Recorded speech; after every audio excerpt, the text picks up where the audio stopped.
Hello বন্ধুরা, তোমাদের দাদু আজকে রান্না করবে ফুলকপির তরকারি।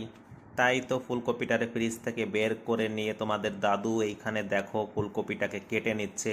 তার সাথে একটা আলু দেওয়ার জন্য আলুটাকেও এখানে দেখুন আপনারা ছিলে নিচ্ছে। তারপর আলুটাকেও ভালো করে চাকু দিয়ে এখানে স্লাইস করে কেটে নিচ্ছে তোমাদের দাদু। আপনারা দেখতে থাকুন, ভিডিওটা খুব মজাদার হবে। তারপর দেখুন বন্ধুরা, ফুলকপিটা হাইজিন মেনটেন করার জন্য তোমাদের দাদু এখানে ফুলকপিটাকে সেদ্ধ করে নিচ্ছে জলে, গরম জলে। শুধু জল নয়, এটাকে গরম জল বলে, ইন্ডাকশানের ওপর দিয়ে দিচ্ছে। তারপর দেখুন যাতে স্বাদ মতো নুনটা যাতে ওর ভিতরে ঢুকে যায়, ওই জন্য 1 চামচ নুনও দিয়ে দিল। তারপর দেখুন বন্ধুরা আপনারা এখানে আমার এখানে জলটাও গরম হয়ে গেছে, সেদ্ধও হয়ে গেছে এখানে। তারপর আমি ফ্রিজ থেকে মাছ বের করে সেখানে মাছটাকে একটা গামলায় করে নিয়ে তাতে এক এক করে হলুদ লবণ দিয়ে ভালো করে ম্যারিনেট করে নিচ্ছি। আপনারা দেখতে থাকুন, ভিডিওটা খুব দারুণ হতে চলেছে এটা। তারপর ওদিকে বন্ধুরা আমার ফুলকপিটাও সেদ্ধ হয়ে গেছে। আমি এখানে ফুলকপিটা ঢেলে নিয়ে দেখুন এখানে ঠান্ডা জল দিয়ে আমি ধুয়ে নিলাম আরেকবার।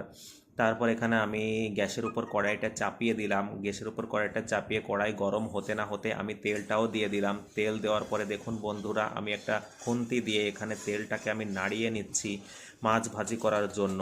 তেলটাও খুব ভালো করে গরম হয়ে গেছে। এরপর আমি একে একে দেখুন সব মাছগুলো দিয়ে দিচ্ছি। আপনারা দেখতে থাকুন ভিডিওটা। ছোট ছোট তেলাপিয়া মাছ খেতে খুব স্বাদ হয়, তার জন্য ছোটটাই খেতে চায় সবাই। আজকাল বড় তেলাপিয়া মাছে কোনো স্বাদ নেই, তার জন্য দেখুন আমিও ছোট ছোট মাছই কিনি এখানে।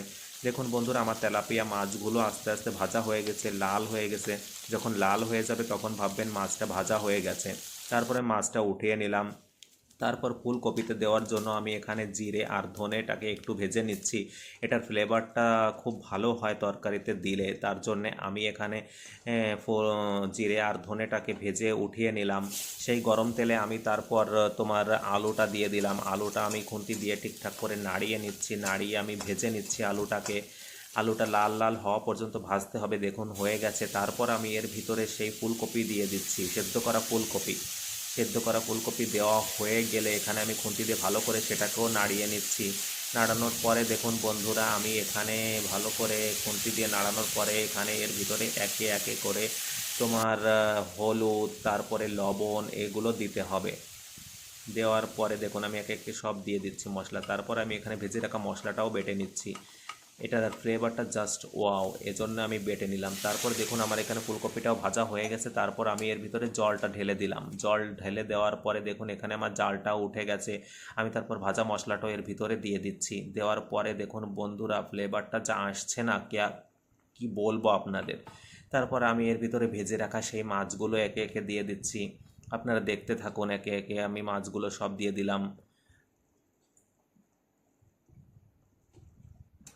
মাছগুলো দেওয়া হয়ে গেলে আমি ঠিকঠাক করে নাড়িয়ে তারপর একটা ঢাকনা দিয়ে আমি ঢেকে দেব।